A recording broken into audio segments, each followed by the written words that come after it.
Neste momento eu trago uma breve reflexão bíblica baseado no livro de 2 Crônicas, capítulo 20. Vou dar o tema deste vídeo: o rei Josafá vence os seus inimigos. Assim está escrito em 2 Crônicas, capítulo 20, versículos 1. E sucedeu que depois disso, os filhos de Joabe, os filhos de Amon, e com eles alguns outros dos amonitas vieram à peleja contra Josafá. Então vieram alguns que deram aviso a Josafá, dizendo: vem contra ti uma grande multidão da além do mar e da Síria, e eis que já estão em Azazon Tamar, que é En-Gedi. Então Josafá temeu e pôs-se a buscar o Senhor, e apregou um jejum em todo o Judá.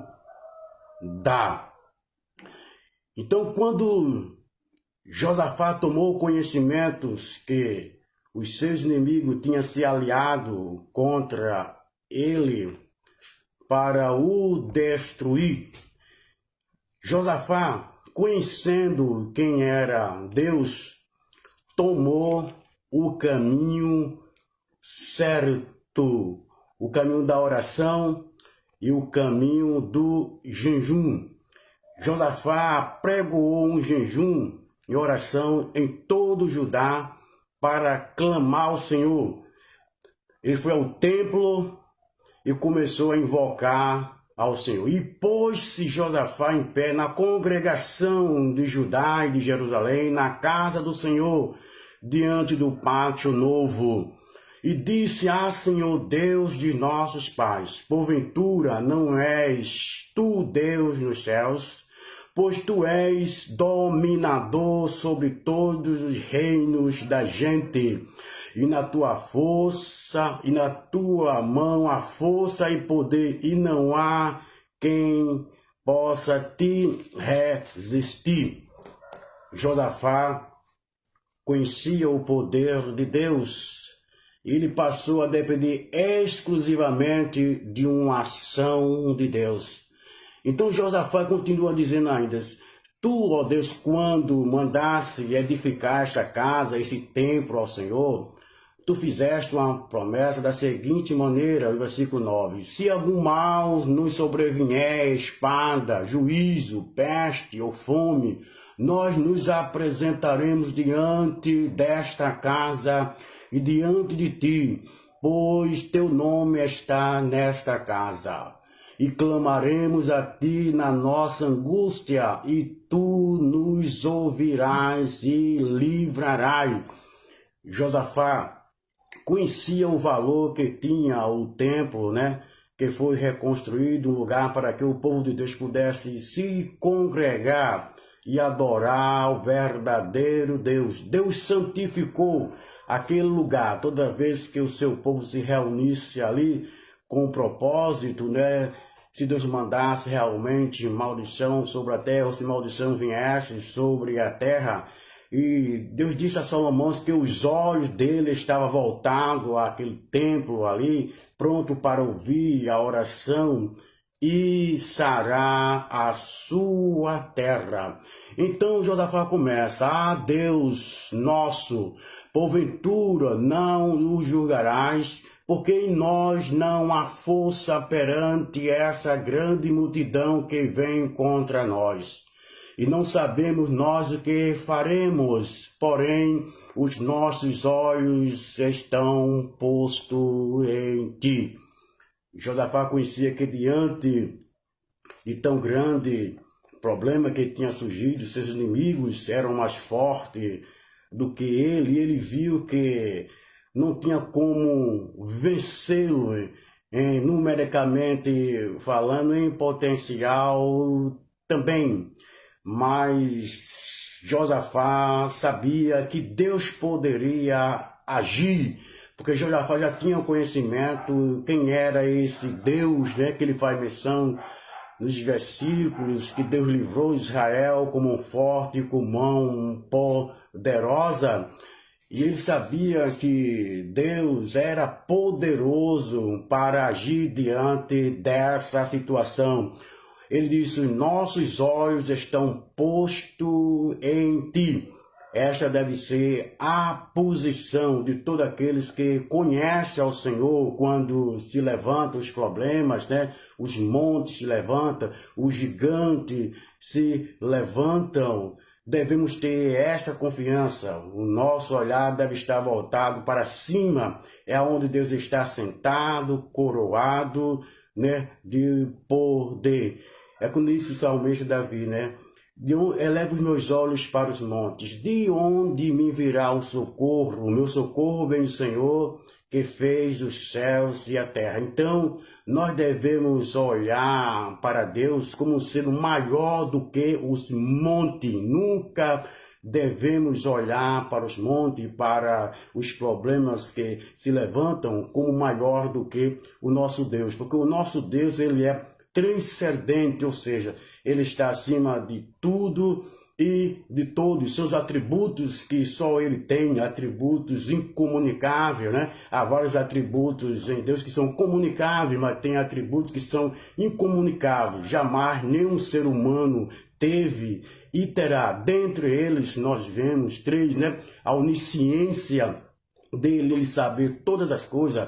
Antes de um homem pensar, antes da palavra formar em sua boca, a Bíblia diz que Deus sabe todas as coisas, Ele sonda os nossos pensamentos. Então vale a pena depositar a nossa confiança neste Deus que é onisciente, nada pega Ele de surpresa. Ele vê tudo que é arquitetado, planejado, né, no mais secreto, no mais oculto, né, que os homens planejaram e que Satanás planejar também contra uma pessoa, contra a obra de Deus, contra a igreja de Deus. Deus assim faz conhecer aos seus servos e dá estratégia de guerra, como nós vemos aqui com Josafá, né?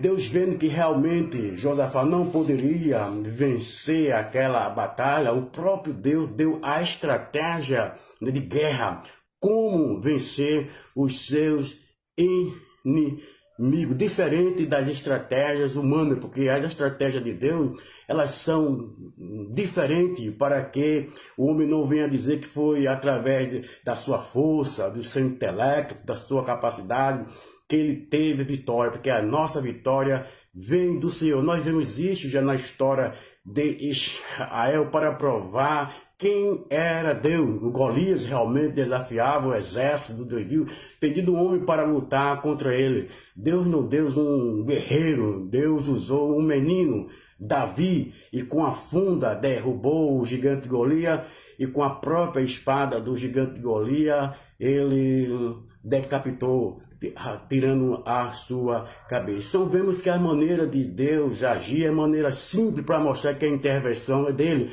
Nós vemos também Gideão também ali, 42 mil, né, soldados do exército ele tinha também, mas Deus mandou que Josué disse: os covardes, os tímidos que voltem. E voltaram, né? 32 mil ficou 10 mil, né? Ainda era muito também. Deus mandou que ele descesse ao ribeiro, né? E observasse aqueles que iriam beber água. Então tinha uns que usavam a palma da sua mão, né? E bebia água com uma concha. E outros realmente botavam a parte das suas armas e se baixava a beber água. Então Deus mandou que Josué separasse aqueles que usaram a mão como uma concha, né? E foram 300. E com esses 300, Deão. Então aqui nós vemos, enquanto Josafá tomou o caminho certo, o caminho correto da oração e do jejum. O que significa o jejum? O jejum significa um meio pelo qual a pessoa está reconhecendo, né, que ele nada pode fazer, então está sacrificando o seu corpo com a abstinência de alimento, mostrando que nada ele pode fazer, e como demonstração ele está sacrificando o seu corpo através do jejum, reconhecendo a soberania de Deus. E a oração é o meio pelo qual né? Nós nos dirigimos a Deus, né? Fazemos ciente a Ele, não que Ele não saiba, mas Ele quer que nós expressamos para que nós possamos aprender a depender dEle. A oração, o meu também, de nós entrarmos em comunhão com Deus também, de nós nos fortalecer também com Deus, é o oxigênio da nossa alma. A oração é o oxigênio da nossa alma. Um cristão que não ora é um cristão que é fraco, é espiritual, é um cristão que a sua fé é fraca quando surgem problemas, há dificuldade em sua vida. Então Josué sabia, né, essas duas armas, né, que ele poderia usar, e com certeza Deus iria.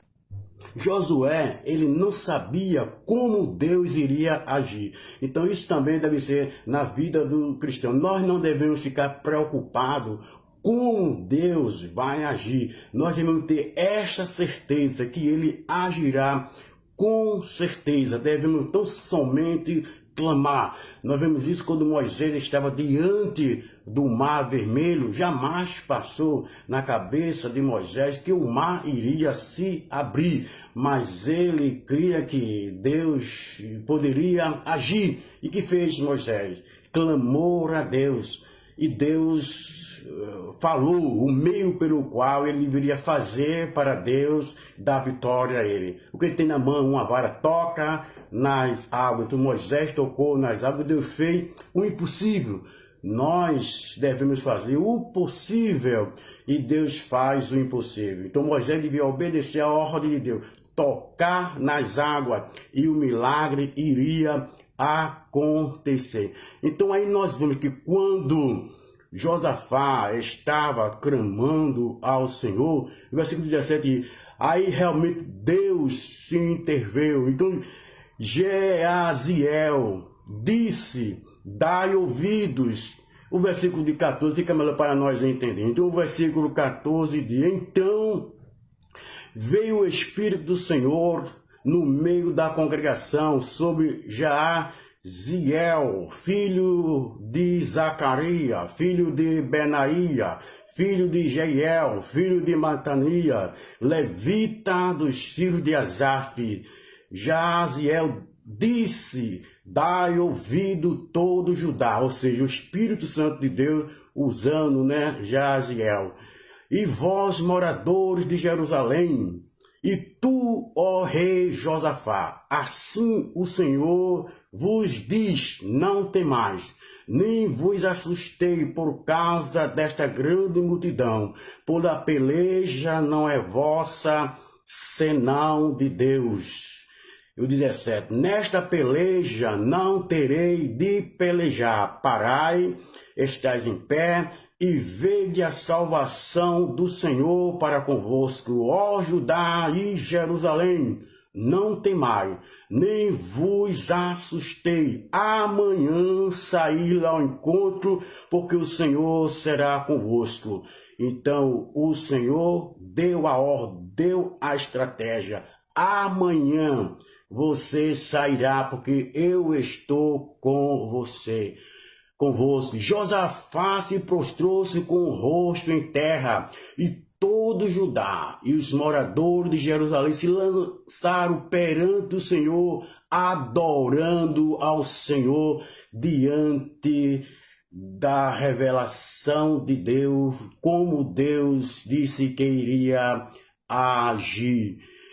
Então o que aconteceu? E levantaram-se os levitas, dos filhos dos coatitas e dos filhos dos coatitas, para louvar ao Senhor, Deus de Israel, com voz muito alta. E pela manhã cedo levantaram e saíram ao deserto de Tecoa. E saindo eles, pôs-se em pé Josafá e disse: ouvi-me, ó Judá, e vós, moradores de Jerusalém, crede no Senhor vosso Deus e estareis seguro. Saindo diante dos amonitas e dizendo: louvai ao Senhor, porque a sua benignidade dura para sempre. E ao tempo em que começaram com júbilo e louvor, o Senhor pôs emboscada contra os filhos de Amon e de Moabe, e os das montanhas de Seir, que vieram contra Judá e foram desbaratados. Aí nós vemos a estratégia que Deus deu. Mandou que os cantores fossem na frente e o exército fosse atrás. Enquanto eles estavam louvando ao Senhor, Deus estava agindo. Aí nós vimos que um louvor também é uma arma também contra os nossos inimigos. Quando um cristão louva ao Senhor, Deus também começa a agir no mundo espiritual. Deus começa a agir fazendo aquilo que é impossível. Faz me lembrar agora que quando Paulo e Silas, foram colocados no cárcere interior e prenderam os seus pés e as suas mãos num tronco para que ele não se movimentasse. Essa foi a estratégia de Satanás, paralisar os servos do Senhor, mas a boca dele estava aberta. E Paulo e Silas usou esta arma, o louvor. À meia-noite, eles começaram a louvar ao Senhor, não sabendo como Deus iria agir, mas ficaram na dependência do agir de Deus. E a Bíblia diz que à meia-noite Deus se levantou no trono. É isso que acontece, por causa do gemido do necessitado, do clamor do necessitado. Quando o cristão começa a louvar o Senhor, Deus começa a agir.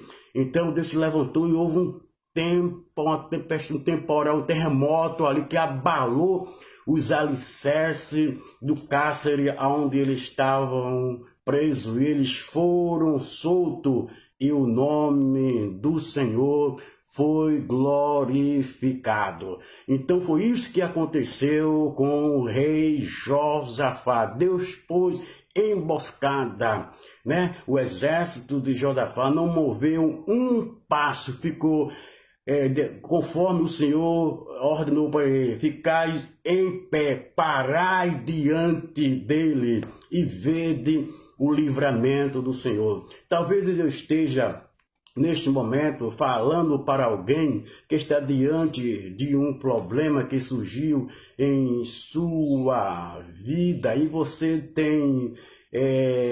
está preocupado, com o que fazer, Você não sabe o que vai acontecer, mas eu pergunto, qual a arma que você está usando?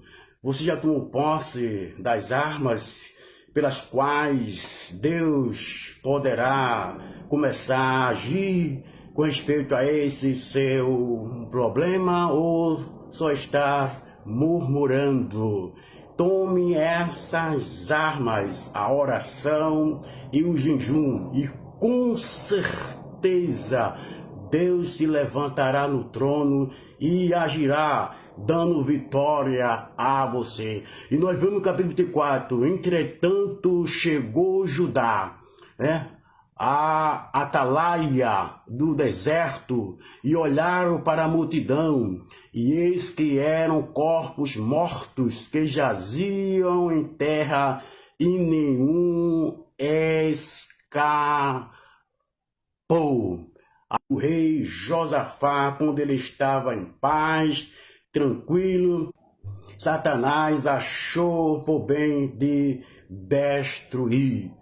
Não adianta Satanás arquitetar, planejar, plano para querer destruir aqueles com quem Deus tem negócio, na vida daqueles que confiam em Deus, porque ele sabe quem é o seu Deus e o que ele é capaz de fazer. Então, neste momento, talvez você esteja indeciso, preocupado, diante de uma situação que você está passando, mas deposite a sua fé, a sua confiança em Deus, porque ele é o mesmo ontem, hoje e eternamente. Josafá começou a fazer menção de quem era o Senhor, como ele tinha agido, como ele tinha feito a Abraão a promessa, né, que toda aquela terra iria dar a ele,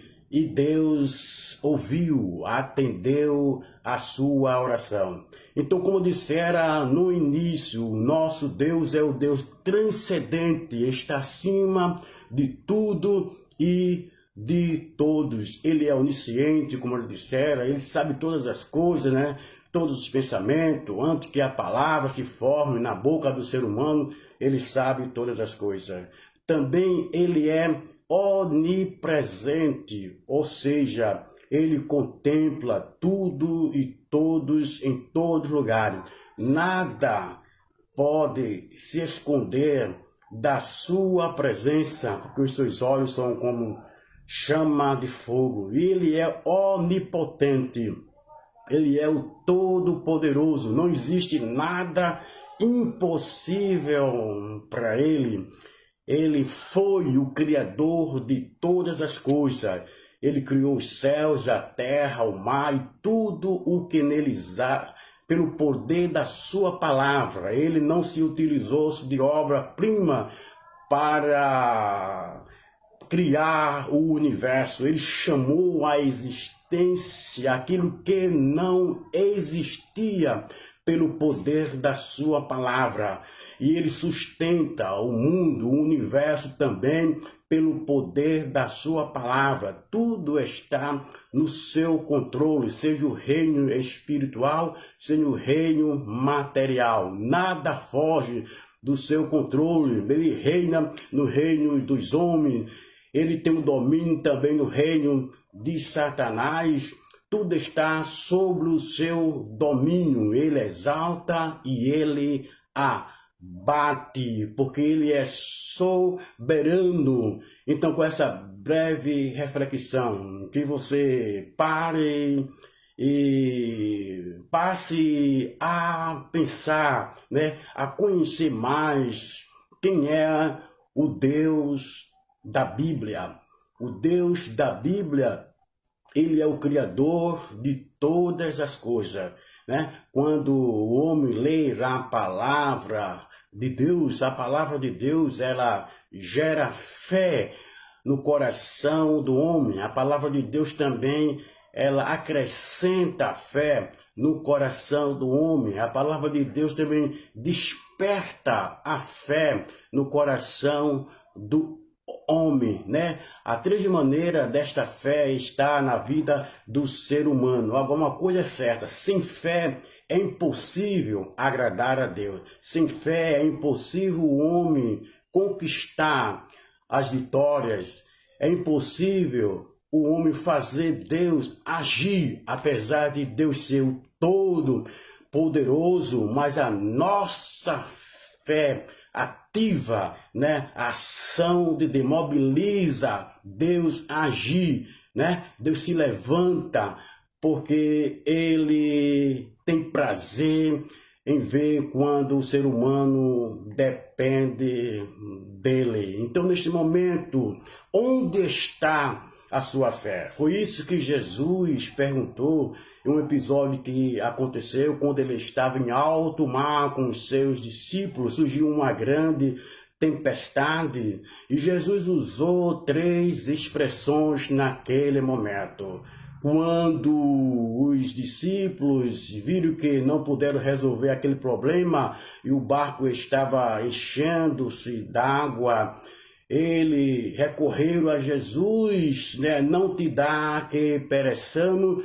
Jesus se levantou e fez as seguintes perguntas para ele: onde está a vossa fé? Aí nós vemos que uma pessoa pode ter fé, mas onde está a nossa fé? Em quem está depositado a sua fé? Está na pessoa certa? Se não está na pessoa certa, Deus jamais agirá em sua vida. E Jesus perguntou: homem de pouca fé. Então existia uma classe de pessoas que tinham pouca fé também diante de um problema que se levantou, né? Homem de pouca fé, onde está a vossa fé? Ainda não tendes fé? Pode ser que alguém também não tenha fé. Então fica difícil para esta pessoa crer no agir, no poder de Deus. Mas uma coisa é certa, a palavra de Deus gera fé. Neste momento eu estou de posse dela, falando para você que Jesus Cristo é o mesmo ontem, hoje e eternamente, que o Deus da Bíblia, ele é o mesmo, não mudou, é o mesmo Deus que abriu o Mar Vermelho e Israel passou a pé enxuto, aí está o milagre, não foi coincidência, eles passaram, a Bíblia diz, a pé enxuto, é isso que a Bíblia diz, que abriu o Mar Vermelho através do clamor, da intercessão de Moisés, e Deus mandou resposta. Então concluo dizendo, se você está diante de um problema, de uma situação difícil, existem essas duas maneiras, essas duas armas de você tomar posse. E uma coisa é certa, Deus vai começar a agir. É a oração, é a intercessão, né? A oração, ela tem a sua forma de intercessão também. Quando você ora por alguém, você está orando, intercedendo. Você pode estar orando também em forma de súplica também. Você pode estar orando um clamor também. Jeremias capítulo 33, versículo 3, Jeremias diz, clamas a mim, clama do mais profundo da sua alma, do seu espírito, clames a mim e responder-te-ei. Então, Deus quer que nós reconhecemos que Ele é poderoso para agir. Não existe nada impossível para Deus. Tudo é possível para Ele agir na vida daqueles que clamam. Então tome posse destas duas armas, a oração e o jejum. E com certeza Deus começará a agir em sua vida. Você não irá mover um passo sequer. Vai tão somente ficar de pé, parado e ver o livramento do Senhor. Por isso que Deus disse, né? Êxodo capítulo 14 a 14, né? Parai-vos e ficai quieto e vede o livramento do Senhor. Talvez você estava agindo, querendo resolver com as suas próprias forças, com seu próprio intelecto, com seu próprio conhecimento, mas neste momento comece a orar e fique certo, Deus tem estratégia para usar e dar vitória a você. Creia tão somente nele, que ele não mudou, está à disposição para ouvir, para estender as suas mãos. E quando ele estende a sua mão, ninguém a voltará atrás sem que ele tenha cumprido o seu propósito. Confie nele e a vitória é certa.